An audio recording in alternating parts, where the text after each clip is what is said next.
unknown but worth knowing. Nutrek Torna 2, one of my favorite red dots in my armory. It's amazing and I'll show you why. So before we start, small disclaimer, we've received this optic for free from the manufacturers for the review. It does not impact our opinion in any way or form. And let's not forget the main sponsor of the channel, AirsoftMania. They provided us with gas and BBs used while making this video. So yeah, thank you for them, give them your business, and let's go with the actual video. Let's start with one thing I don't like about it, and it is the footprint chosen by the producer. For some reason, instead of going with widely available T2 aimpoint footprint, they chose the Trigican MRO for this, which is a little bit annoying because both in the firearms and the airsoft world, you need to work a little bit harder to get a nice high mount for this. So because I shoot a lot with night vision, it limits my options for high-rise mounts. And yeah, so that's basically the only thing I don't like about it. But what I like about it is the wide aiming window. It is wide. And yeah, the glass is really clear and real crisp. You get a nice donut of death style aiming point, like in EOTechs, for example. The brightness is all right. In top brightness, it looks like this. And this is the lowest brightest setting. And as for the night vision performance, this was recorded with a digital night vision Binoc NVG50.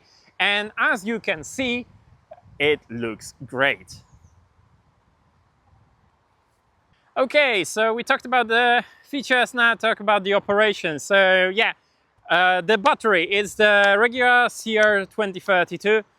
This particular battery was in this Red Dot for 6 months and still going strong, so the battery drain is not really an issue here. You also have a small solar panel on top, but since we don't really have the sun and I always use the battery anyway, it's a nice to have, but I personally think those are pretty useless as a feature.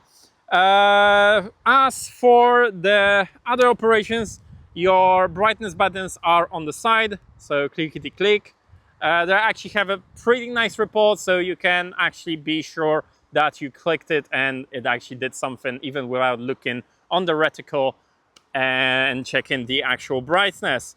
As for zero, you know, I was thinking about maybe not talking fully about this because we're airsofters, and to actually test the zero, we'd have to put it on a real steel gun. But yeah, it holds zero on airsoft optics as you would expect from a red dot in this price point.